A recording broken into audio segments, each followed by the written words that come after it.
नमस्कार दोस्तों, कैसे हैं आप सब लोग। उम्मीद है बहुत अच्छे होंगे। मेरा नाम है शिवम और होम साइंस जंक्शन पर आप सभी का स्वागत है। तो आज की क्लास में हम फिर से करने वाले हैं DSSB का एक प्रीवियस ईयर पेपर जो होने वाला है जूनियर साइंस पर्सनल असिस्टेंट का, जो हुआ था आपका 8 फरवरी 2024 को। तो उसके जनरल सेक्शन के मैथ्स वाले पार्ट को हम आज की क्लास में करेंगे कवर। तो चलिए क्लास को करते हैं अपनी स्टार्ट। पहला नंबर क्वेश्चन है आपके सामने ये। तो क्वेश्चन है सिंप्लीफिकेशन का। आपको जो है कन्वर्ट करना है 0.45 के ऊपर बार एज ए फ्रैक्शन। तो इसे फ्रैक्शन फॉर्म में हमें कन्वर्ट करना है। मैंने पिछली क्लास में आपको बताया था कि कोई संख्या इस प्रकार लिखी हुई है, इसके ऊपर बार, तो इसे हम सिंप्लीफाइड फॉर्म में कैसे लिखते हैं 4, और जितनी संख्या के ऊपर बार है उतनी बार नीचे आ जाएगा 9। लेकिन आप यहाँ पर देखिए ये संख्या लिखी हुई है 0.45 के ऊपर बार, तो इसे सिंप्लीफाइड फॉर्म में कैसे लिखते हैं। तो ये संख्या ऐसे के ऐसे लिख लो, जैसे ये है 45। उसके बाद जितनी संख्या के ऊपर बार नहीं है उसी संख्या को इसमें से कर दो माइनस, माइनस के 4 अपॉन जिस संख्या के ऊपर बार है, जितनी संख्या के ऊपर बार है उतनी बार तो आ जाएगा नीचे 9, और जितनी संख्या के ऊपर बार नहीं है उतनी बार आ जाएगा 0। तो एक संख्या के ऊपर बार था तो एक बार 9 आ गया, और एक संख्या के ऊपर बार नहीं था तो एक बार 0 आ गया, और 45 में से जिस संख्या के ऊपर बार नहीं था उसे माइनस कर दिया। तो इसे कैसे लिखेंगे, 45 में से 4 माइनस करोगे कितना आएगा 41, और ये आ जाएगा 90। तो 41/90 कौन सा ऑप्शन है, ये है A, B, C और D। ये C वाला ऑप्शन हो जाएगा आपका करेक्ट ऑप्शन। समझ में आ गया होगा। तो इसे लिखने का तरीका यही है कि सबसे पहले तो ये संख्या लिख ली, उसके बाद जिस संख्या के ऊपर बार नहीं है उसे इसमें से माइनस कर दिया, फिर नीचे जितनी संख्या के ऊपर बार है उतनी बार 9 लिख दो, और जितनी संख्या के ऊपर बार नहीं है उतनी बार 0 लिख दो, और उसे सॉल्व कर लो। चलिए आगे चलते हैं। अगला प्रश्न है क्वेश्चन नंबर 2। तो क्वेश्चन नंबर लाइन ग्राफ का है। क्वेश्चन नंबर 2 क्या है भाई, study the given line graph and answer the question that follows. The line graph shows the profit on sales of the different stores in a small mall. Find the ratio of profit earned on luxury furniture and electronics to the profit earned on groceries and garments. तो ये जो है भाई cell का profit दर्शाया गया है store में, किसी मॉल के स्टोर में, अलग अलग स्टोर में सेल का प्रॉफिट दर्शाया गया है, और हमें रेशियो किसका बताना है, लग्जरी, हमें रेशियो बताना है लग्जरी फर्नीचर और इलेक्ट्रॉनिक्स का, किससे, ग्रोसरीज और गारमेंट्स से। तो लग्जरीज कितनी है भाई 80, उसके बाद फर्नीचर है 25, और उसके बाद इलेक्ट्रॉनिक्स है 20। तो ये ऐड कर लेंगे 80 + 25 प्लस के 20 कितना हो जाएगा 80 20 100, और 100 में 25 जोड़ोगे 125। तो ये आ गया हमारा 125। उसके बाद इसका रेशियो किससे बताना है, ग्रोसरीज और गारमेंट्स से। तो ग्रोसरीज कितनी है 50 और गारमेंट्स है 60। तो 50 + 60 कितना हो जाएगा भाई 110। तो यही रेशियो हमें निकालना है। तो 125 रेशियो 110। अब रेशियो को सिंप्लीफाइड फॉर्म में लिखा जाता है, जितना सिंप्लीफाइड आप कर सको। तो 5 से भाग करोगे कितना आएगा 5 दूनी 10 और 5 पंजे 25 रेशियो, फिर 5 से चला जाएगा 5 दूनी 10 और 5 दूनी 10। तो रेशियो हमारे पास क्या आया 25/22। तो ये रेशियो आ गया। अब ऑप्शन देखते हैं। तो ये थर्ड वाला जो ऑप्शन है ये A, B, C, ये थर्ड वाला ऑप्शन है 25/22, यही हो जाएगा आपका करेक्ट ऑप्शन। आगे चलते हैं, अगला प्रश्न देखते हैं। अगला प्रश्न है क्वेश्चन नंबर 3। तो क्वेश्चन नंबर 3 है 950 छात्र एक परीक्षा में शामिल हुए, जिनमें से 84% परीक्षा के दूसरे दौर के लिए योग्य हो गए, दूसरे दौर में 45% उत्तीर्ण हुए और साक्षात्कार के लिए उपस्थित हुए, जिनमें से केवल 21% का चयन किया गया। चयनित उम्मीदवारों की संख्या क्या थी। टोटल 950 स्टूडेंट थे, 950 स्टूडेंट्स थे। दूसरे दौर के लिए 84% जो है उत्तीर्ण हुए, फिर जो दूसरे दौर में 45% उत्तीर्ण हुए, और साक्षात्कार के लिए 21% उत्तीर्ण हुए, है ना। तो 21% का चयन किया गया। हमें बताना है कि चयनित छात्र कितने हैं, तो इसे सॉल्व करना पड़ेगा हमें। सॉल्व करते हैं क्वेश्चन को। टोटल स्टूडेंट कितने थे भाई 950, टोटल थे 950। इसमें से दूसरे दौर के लिए कितने योग्य हुए 84%, तो इसका 84% निकाल लेंगे 84/100, 1 0 से 1 0, फिर ये चला जाएगा भाई 5 से 5 दूनी 10, और ये चला जाएगा 5 का ना 5 बचा 4, 5 9 45 19, और 2 से ये कितना हो जाएगा 2 चौक 8, 2 दूनी 4।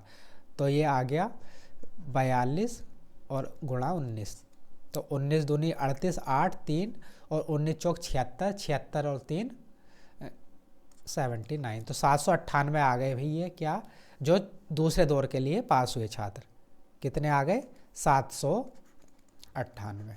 उसके बाद दूसरे दौर में 45% उत्तीर्ण हुए, तो दूसरे दौर में कितने उत्तीर्ण हुए, 45%, तो इसका 45% निकालेंगे हम, 798 का 45% निकालेंगे, 45/100, तो ये 5 से चला जाएगा, 5 नम 45 और ये 5 से 5 दूनी 10 20, फिर ये 2 से चला जाएगा 10 बार और ये 2 तिया 6 बचा 1, 2 नम 18 और 2 नम 18, तो 399 की 9 से गुणा करोगे, या फिर एक काम करो आप 400 की 9 से गुणा कर लो और फिर उसमें से माइनस कर दो, क्या आ गया भाई 3600 है ना। और 3600 में से 9 माइनस करोगे कितना आएगा, 10 में से 9 माइनस करा 1, यहाँ बचा 9, यहाँ बचा 5 और ये बचा 3, और नीचे 10 भी था डिवाइड में, तो ये हो गया 359.1, तो इसे हम कितना मान लेते हैं, 359 ही मान लेते हैं, 359।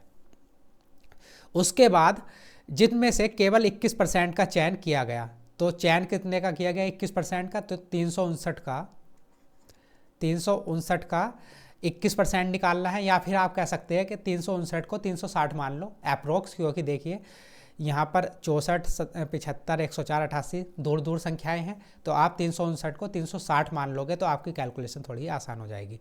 तो 359 की जगह हम इसे क्या ले लेते हैं, 360 ही ले लेते हैं अप्रोक्स वैल्यू, तो ये होगी 360, और इसका कितना निकालना है हमें 21%, 21/100, तो 1 0 से 1 0 चला जाएगा। उसके बाद 36 को 21 से गुणा कर दो, 6 3 2 छंग 12 2 2 तिया 6 और 1 7, कितना आ गया 6 5 और 7, और भाग में 1 0 था तो ये आ गया 75.6, तो लगभग इतने स्टूडेंट आ गए, क्योंकि हमने अप्रोक्स में वैल्यू ली थी, यहाँ 359.1 था तो इसे हमने 360 ले लिया था, है ना, तो इसलिए 75 के आसपास वैल्यू आएगी, और ये हमारा सेकंड ऑप्शन हो जाएगा करेक्ट ऑप्शन। समझ गए होंगे। तो जब भी आपको ये जैसे ऑप्शन थोड़े दूर दूर हमें नज़र आ रहे थे, तो हम अप्रोक्स वैल्यू भी ले सकते हैं अगर पॉइंट्स में आपकी कैलकुलेशन जा रही है, जिससे कि आपका टाइम थोड़ा सेव हो सके, है ना। चलिए आगे चलते हैं, अगला प्रश्न देख लें, क्वेश्चन नंबर 4। क्वेश्चन नंबर 4 है आपके सामने, find the unit digit of 7 की पावर है 55 इंटू 42 की पावर है 79, तो इसकी यूनिट डिजिट हमें निकालनी है। यूनिट डिजिट निकालने के लिए हम क्या करते हैं, ये जो इसकी पावर है इसे 4 से भाग करते हैं, तो 55 को 4 से भाग करोगे कितना आएगा 4, और बचा 1, 4 तिया 12, कितने बचे 3 बचा, है ना। उसके बाद 79 को 4 से भाग करोगे कितना आएगा 4, और बचा 3, 4 नम 36, यहाँ पर भी बचा 3, तो ये 7 की पावर 3 इंटू 42 की पावर 3। अब हमें इसकी यूनिट डिजिट निकालनी है, तो 7 की पावर 3 कितना होता है, 7 7 49 7 343, 7 की पावर 3 का होता है 343। अब यूनिट डिजिट निकालनी है, 2 की पावर 3 कितना हो जाएगा, 2 की पावर 3 होता है 8, तो यूनिट डिजिट की यूनिट डिजिट से मल्टीप्लाई करोगे कितना आएगा 3 8 24, तो यूनिट डिजिट क्या आ गई 4। कौन सा ऑप्शन है, थर्ड ऑप्शन हो जाएगा आपका करेक्ट ऑप्शन। आगे चलते हैं, अगला प्रश्न देखते हैं, क्वेश्चन नंबर 5। क्वेश्चन नंबर 5 है आपके सामने, यदि ABCD एक आयत है जिसमें AD बराबर 5A माइनस 2B और BC बराबर 3A प्लस B, तो A/B हमें ज्ञात करना है। तो ABCD एक आयत है, सबसे पहले तो ये आयत है ABCD, ये आयत हो गया। अब क्या बोला गया अभी, AD बराबर कितना है 5A माइनस 2B, तो जो AD है ये कितना है 5A माइनस 2B। उसके बाद BC कितना है, BC होता है 3A प्लस B, ये दे रखा है हमें, है ना। उसके बाद हमें रेशो किसका निकालना है, A/B, तो इन्हें सॉल्व करना पड़ेगा। आपको पता होगा आयत में आमने सामने की भुजाएं होती हैं बराबर, जैसे कि AD बराबर होगा BC के और AB बराबर होगा DC के। आयत में आमने सामने की भुजाएं बराबर होती हैं, तो हमें AD कितना दे रखा है 5A माइनस 2B और BC कितना दे रखा है 3A प्लस B, और ये होंगे आपस में बराबर, तो इन्हें बराबर रख देते हैं। 5A माइनस के 2B बराबर 3A प्लस के B। अब इसे सॉल्व कर लेंगे, ये 3a इधर जाके किसका हो जाएगा, माइनस का, तो 5a में से 3a माइनस करोगे कितना मिलेगा, 2a बराबर, ये माइनस का 2b इधर जाके हो जाएगा प्लस का 2b, तो 2b प्लस b कितना हो जाएगा, 3b। तो a अपॉन b कितना आ जाएगा भाई हमारे पास, 3/2। हमें क्या रेशियो निकालना था, a रेशियो b ही निकालना था, और वो कितना आ गया, a रेशियो b कितना आया हमारे पास, 3:2। समझ में आ गया होगा कौन सा ऑप्शन है, देखते हैं, 3:2, सेकंड वाला ऑप्शन हो गया आपका करेक्ट ऑप्शन। आगे चलते हैं, अगला प्रश्न देखते हैं। क्वेश्चन नंबर 6, P और Q 200 मीटर की दौड़ में भाग लेते हैं। P 5 किलोमीटर प्रति घंटा की गति से दौड़ता है और Q को 16 मीटर की बढ़त देता है और फिर भी उसे 16 सेकंड से हरा देता है। Q की हमें गति बतानी है किलोमीटर प्रति घंटा में। तो कोई रेस है 200 मीटर की, ये 200 मीटर की रेस थी और P यहाँ से चलना स्टार्ट करता है और Q करता है यहाँ से, क्योंकि P Q को 16 मीटर की बढ़त देता है, तो ये बाकी बची हुई दूरी कितनी है, 184 मीटर। P और Q जो है एक रेस में भाग लेते हैं जो 200 मीटर की रेस है। P यहाँ से स्टार्ट करता है स्टार्टिंग पॉइंट से और Q को बोलता है तू 16 मीटर आगे जाके खड़ा हो जा, Q को 16 मीटर की बढ़त दे देता है। तो P को तो पूरी ये 200 मीटर की जो दूरी कवर करनी है और Q को केवल ये 184 मीटर की दूरी कवर करनी है, क्योंकि वो 200 मीटर की रेस से पहले से ही 16 मीटर आगे खड़ा है। हमें बताना है कि Q की गति किलोमीटर प्रति घंटा में क्या है और P की गति हमें दे रखी है 5 किलोमीटर प्रति घंटा। तो क्वेश्चन को सॉल्व करेंगे तो P की गति कितनी है भाई, 5 किलोमीटर प्रति घंटा। इसे मीटर प्रति सेकंड में बदलने के लिए क्या करेंगे, 5/18 से कर देंगे गुणा। तो ये कितना आएगा, 5 पंजे 25/18 और ये किस में आ गई, मीटर प्रति सेकंड में। तो P की स्पीड आ गई 25/18 मीटर प्रति सेकंड। अब P को पूरी दूरी तय करनी है 200 मीटर, तो 200 मीटर की दूरी 25/18 मीटर प्रति सेकंड की दर से कवर करने में P को कितना समय लगेगा, तो निकाल लेते हैं। जाना कितना है 200 मीटर और स्पीड कितनी है 25/18, 18 गुणा में चला जाएगा यहाँ पर, तो ये 25 × 200 और 18 × 144। तो भाई P को 200 मीटर की दूरी तय करने में कितना समय लगेगा, 144 सेकंड। अब हमने ये निकाल लिया। क्वेश्चन में दिया गया है P Q को 16 मीटर की तो बढ़त देता है और फिर भी उसे 16 सेकंड से हरा देता है। तो इसका मतलब क्या हुआ, P को अगर 144 सेकंड लगते हैं तो Q को 144 से 16 सेकंड ज़्यादा लगेंगे, क्योंकि P Q को 16 सेकंड से हरा देता है। तो Q को कितना समय लगेगा, 144 + 16 सेकंड कितना हो जाएगा, 144 + 16 होते हैं 160 सेकंड। और ये कितनी दूरी तय करने में लगेंगे, 144 मीटर, क्योंकि Q को तो यहाँ से स्टार्ट करना था और सिर्फ यहाँ तक जाना था। तो Q को 184 मीटर की दूरी तय करने में कितना समय लगेगा, 160 सेकंड। अब इससे हम क्या निकाल लेंगे, Q की स्पीड निकाल लेंगे। तो Q की स्पीड निकालनी है तो कहाँ जाना है भाई, उसे 184 मीटर की दूरी पर जाना है और कितने समय में जाना है, 160 सेकंड में जाना है। तो इससे इसकी स्पीड निकल जाएगी, लेकिन जो इसकी स्पीड आएगी ये किस में आएगी, ये आएगी मीटर प्रति सेकंड में। हमें निकालनी किस में है, किलोमीटर प्रति घंटा में। तो किलोमीटर प्रति घंटा में बदलने के लिए किससे गुणा करेंगे, 18/5 से हम कर देंगे गुणा। अब इसे हम कर लेंगे सोल्व। ये चला जाएगा 8 से, 8 दूनी 16 और ये 8 दूनी 16 और 8 तिया 24। उसके बाद ये चला जाएगा 2 से, 2 से 10 और ये 2 से 9। तो 23 की 9 से गुणा करोगे, 9 तिया 27, 7, 2, 9 दूनी 18 और 2 20। और नीचे क्या है, ये है 10 की 5 से गुणा करोगे, नीचे आ जाएगा 50। तो 50 को 207 को 50 से भाग करनी है, 50 से भाग करनी है 207 को। तो ये कितनी बार चला जाएगा, 4 बार। 200 बचा कितना, 7। पॉइंट लगा देंगे, 0 ले आएंगे। तो 50 से एक बार जाएगा 50, फिर आ जाएगा हमारे पास 20 और ये 1 0 और बढ़ाएंगे और 50 चौका 204। तो हमारा आंसर कितना आ गया, 4.14 किलोमीटर प्रति घंटा। तो Q की स्पीड हमारी क्या आ गई, 4.14 किलोमीटर प्रति घंटा। ऑप्शन कौन सा है, 4th ऑप्शन हो जाएगा आपका करेक्ट ऑप्शन। समझ में आ गया होगा। चलिए आगे बढ़ते हैं, अगला प्रश्न देखते हैं, क्वेश्चन नंबर 7। क्वेश्चन नंबर 7 आपके सामने है भाई। क्वेश्चन है, अभी 2 कैलकुलेटर खरीदता है और प्रत्येक पर 2600 रुपये अंकित करता है। वह प्रत्येक कैलकुलेटर को 4% लाभ पर बेचता है। वह पहले कैलकुलेटर पर 10% और दूसरे पर 5% की छूट देता है। कैलकुलेटर के क्रय मूल्य का योग हमें बताना है। तो प्रत्येक कैलकुलेटर पर अंकित मूल्य कितना करता है 2600 रुपये और पहले पर छूट देता है 10% की। तो पहले का सेलिंग प्राइस निकाल लेते हैं, विक्रय मूल्य। अंकित मूल्य है 2600 रुपये, 10% की छूट देता है, तो 10% की जब हम इसमें छूट माइनस कर देंगे तो हमें क्या मिल जाएगा, विक्रय मूल्य मिल जाएगा पहले कैलकुलेटर का। तो 2600 रुपये का 10% कितना होता है 260, तो 260 माइनस कर देंगे, कितना आएगा 0। यहाँ बचेगा भाई 10 में से 6 गए 4 और यहाँ बचा 5 में से 2 गए 3, तो ये आ गया 2340 रुपये SP। तो पहले कैलकुलेटर का सेलिंग प्राइस कितना आ गया 2340 रुपये। अब दूसरे कैलकुलेटर पर छूट कितना देता है 5% और अंकित मूल्य कितना है 2600 रुपये। तो 2600 रुपये का 10% था 260, 5% होगा उसका भी आधा, 260 का आधा कितना होता है 130। तो 2600 में से 130 माइनस करोगे कितना मिलेगा 0, 7, 5 में से 1 गया 4, 2470। तो दूसरे कैलकुलेटर का जो है सेलिंग प्राइस कितना आ गया हमारे पास 2470।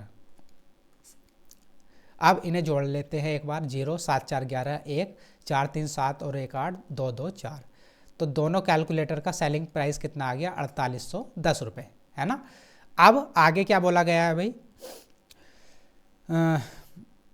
प्रत्येक कैलकुलेटर को 4% के लाभ पर बेचता है। प्रत्येक कैलकुलेटर को 4% के लाभ पर बेचता है और ये सेलिंग प्राइस कितना आया हमारे पास 4810, लेकिन ये कितना है 104% की वैल्यू है, क्योंकि वो 4% के प्रॉफिट पर बेचता है। हमें क्या निकालना है, कैलकुलेटर के क्रय मूल्य का योग निकालना है। दोनों कैलकुलेटर का CP निकालना है, क्रय मूल्य निकालना है।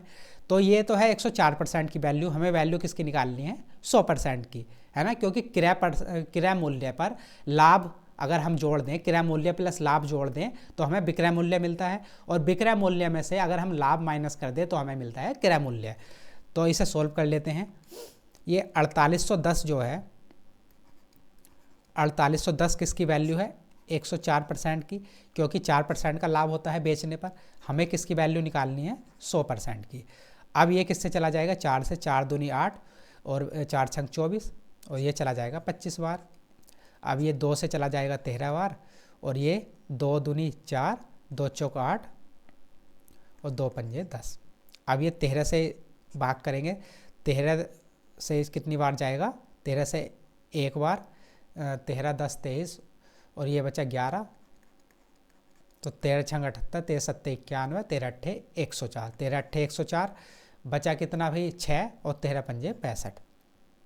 तो ये आ गया हमारे पास 185 और ये 25 से गुणा करोगे 185 कितना मिलेगा, 25 पंजे 125, 5 बचा 12 और 25 अट्ठे 200, तो ये हो गया 212, 2 बचा 21। उसके बाद 25 की 1 से गुणा करोगे 25 और इसमें कितना जोड़ना है 21, तो 20, 20, 40 और 45 और 1, 46।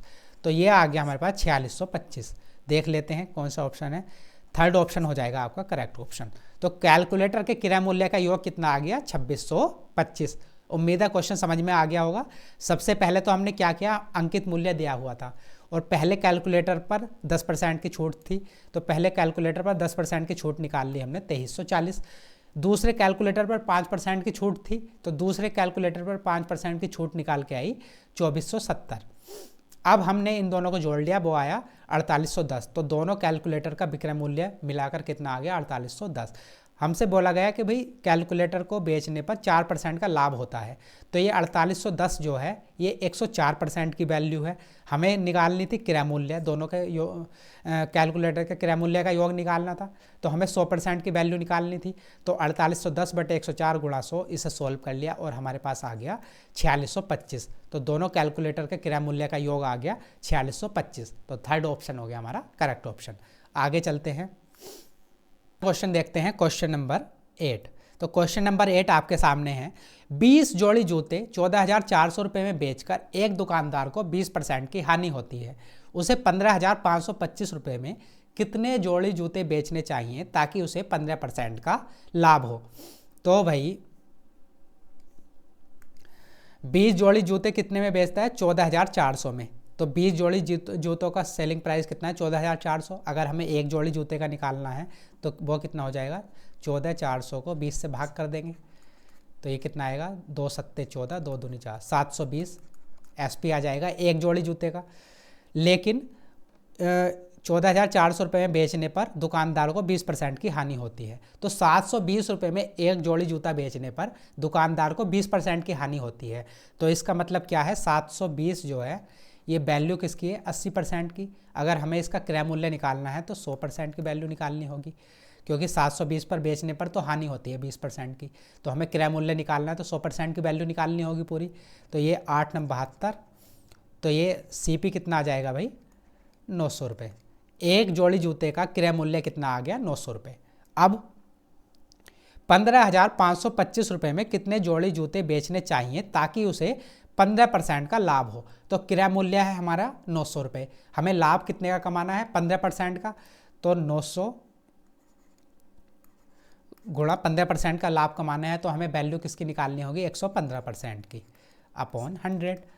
0 से 0 2 0 से ये चले जाएंगे और 115 की 9 से गुणा करोगे तो 9 पंजे 45 5 4 9 9 और 4 13 3 1 9 और 1 10, तो 1035। तो अगर CP एक जोड़ी जूते का 900 रुपये है और उस पर अगर हमें 15% का लाभ कमाना है तो हमें सेलिंग प्राइस उसका कितना रखना होगा 1035 रुपये। अब 15,525 रुपये है टोटल, उसमें कितने जोड़ी जूते बेचने हैं। तो एक जोड़ी जूते बेचने की कीमत कितनी है भाई 1035, और टोटल जो हम अमाउंट है हमारे पास वो कितना है 15,525। इसे अगर हम 1035 एक जोड़ी जूते के सेलिंग प्राइस से भाग कर देंगे तो हमें पता चल जाएगा कि हमें कितने जोड़ी जूते बेचने होंगे। अब इससे इसे करेंगे भाग, कितनी बार चला जाएगा भाई ये चला जाएगा 5 दूनी 10 5 चौक 20 5 छक 30। हाँ, इसे आप यूनिट डिजिट से भी कर सकते हैं, इसे पूरा सॉल्व करने की ज़रूरत नहीं है और आपका आंसर आ जाएगा थर्ड ऑप्शन। कैसे, ये 5 से 5 पूरी बार चला जाएगा, 5 से 5 को काटना है तो अगर आप 1035 को 12 से गुणा करोगे तो 5, ये यूनिट डिजिट है 2 और ये है 5, तो 5 दूनी 10, यूनिट डिजिट आपकी क्या बन जाएगी 0। आप 4 से गुणा करोगे इसकी तो 5 चौक 20 यूनिट डिजिट बन जाएगी 0। 6 से 5 की गुणा करोगे तो यूनिट डिजिट तब भी 0 बन जाएगी, लेकिन 5 की 5 से गुणा करोगे तब मिलेगा 25, तो यूनिट डिजिट आपको मिल जाएगी 5। तो आपको इसे सोल्व भी करने की ज़रूरत नहीं है और आपका आंसर आ गया थर्ड वाला ऑप्शन। समझ गए होंगे, नहीं तो आप इसे सोल्व भी कर सकते हैं। सोल्व करोगे तो सीधी सी बात है आपका टाइम लगेगा, वैसे इतनी मुश्किल कैलकुलेशन है नहीं, पर जहां हम टाइम बचा सकते हैं हमें टाइम को बचाना चाहिए। चलिए आगे चलते हैं, अगला प्रश्न देखते हैं, क्वेश्चन नंबर 9। क्वेश्चन नंबर 9 है, the present population of a country is 10 crore and it is expected to be 13.31 crore in 3 years, the uniform increment rate is. तो हमें बताना है कि भाई किसी जो है पॉपुलेशन किसी कंट्री की 10 करोड़ है और ये अगले 3 साल में 13.31 करोड़ होने की संभावना है। तो हमें क्या बताना है, यूनिफॉर्म इंक्रीमेंट रेट बताना है कि किस दर से वो जो है पॉपुलेशन बढ़ रही है, वो हमें बताना है। तो पहले थी 10 करोड़, अब कितनी हो गई भाई 13.31 करोड़। अब इसे पॉइंट को अगर हमें यहाँ से हटाना है तो यहाँ पर 2 जीरो बढ़ाने होंगे। तो अब क्या हुआ हमारे पास कि भाई जनसंख्या कितनी थी इतने करोड़ 1000 करोड़ और अब कितनी हो गई 1331 करोड़। तो ये हुई कितने टाइम में 3 साल में, 3 साल में हुई है तो इसका क्यूब रूट ले लेंगे। क्यूब रूट लोगे तो इसका क्यूब रूट आ जाएगा 10 और इसका आ जाएगा 11, क्योंकि 10 की पावर 3 कितना होता है भाई 1000 और 11 की पावर 3 कितना होता है, ये होता है 1331, है ना। तो ये आ गया 10 और ये आ गया 11, ये 1 साल का इंक्रीमेंट है, मतलब 1 साल में 10 से पॉपुलेशन कितनी हो रही है 11। तो 1/10 रेट परसेंट निकालना है इंटू 100, तो कितनी दर से बढ़ेगी 10% की दर से, क्योंकि पहले 1 साल में 10 से 11 हो रही है। तो हमें अगर रेट निकालना है तो कितना हो जाएगा 1/10 इंटू 100, तो 10% की इंक्रीमेंट रेट होगा। सेकंड ऑप्शन हो जाएगा आपका करेक्ट ऑप्शन। आगे चलते हैं, अगला प्रश्न देखते हैं, क्वेश्चन नंबर 10। तो क्वेश्चन नंबर 10 है भैया आपके सामने, 48 सेंटीमीटर गुणा 36 सेंटीमीटर आकार के एक आयताकार कार्डबोर्ड बॉक्स से कोनों से 4 सेंटीमीटर भुजा वाले वर्गाकार टुकड़े काटे जाते हैं। शेष भाग को एक बॉक्स में बदल दिया जाता है। बॉक्स का आयतन हमें सेंटीमीटर क्यूब में बताना है। तो कोई कार्डबोर्ड है और उसकी मेजरमेंट कितनी है भाई, ये कोई कार्डबोर्ड है और ये है 48 सेंटीमीटर और ये वाली लेंथ है 36 सेंटीमीटर। अब क्या किया जाता है, इसके कोनों से ना, प्रत्येक कोनों से ये 4 सेंटीमीटर आकार के बॉक्स काट लिए जाते हैं ऐसे करके कुछ, और इनकी क्या है, ये भी 4 है और 4 4 4 ऐसे करके 4 सेंटीमीटर भुजा वाले वर्गाकार टुकड़े काट लिए जाते हैं। अब हमें बताना क्या है, शेष भाग को एक बॉक्स में बदल दिया जाता है। बॉक्स का आयतन हमें बताना है। बाकी जो बचा हुआ जो हिस्सा है उसे एक बॉक्स में कन्वर्ट कर दिया, हमें उस बॉक्स का आयतन बताना है। कैसे बताएंगे भाई,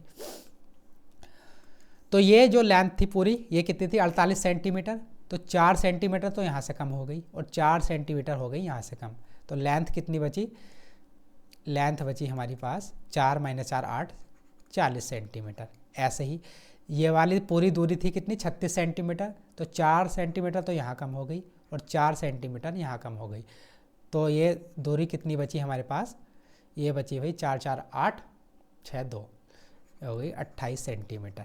और हाइट जो बॉक्स हम बनाएंगे वो कितनी होगी, ये 4 सेंटीमीटर जो है ये हो जाएगी उसकी हाइट 4 सेंटीमीटर। अब क्या बता रहे हैं, बॉक्स का आयतन, तो बॉक्स का आयतन कितना हो जाएगा LBH, इसे मल्टीप्लाई कर देंगे 40 गुणा 28 गुणा के 4, तो 4 चौक 16, तो ये आ गया 160 गुणा 28, तो 160 के 28 से गुणा करोगे तो 28 और 16 जीरो रहने देते हैं, तो 6 8 48 8 4 6 2 12 4 16 8 और 2 कितना आ गया 8 8 से 14 4 1 2 और 1 3 और 1 4, तो ये आ गया आपके पास 4480। कौन सा ऑप्शन है, 4th ऑप्शन हो जाएगा आपका करेक्ट ऑप्शन। आगे चलते हैं। तो ये भाई 10 क्वेश्चन हमने कर लिए आज की क्लास में। बाकी के जो बचे हुए 10 क्वेश्चन हैं वो हम करेंगे नेक्स्ट क्लास में। क्लास अच्छी लगी है तो लाइक कर देना, शेयर कर देना। मिलते हैं अगली क्लास में, तब तक के लिए नमस्कार, धन्यवाद।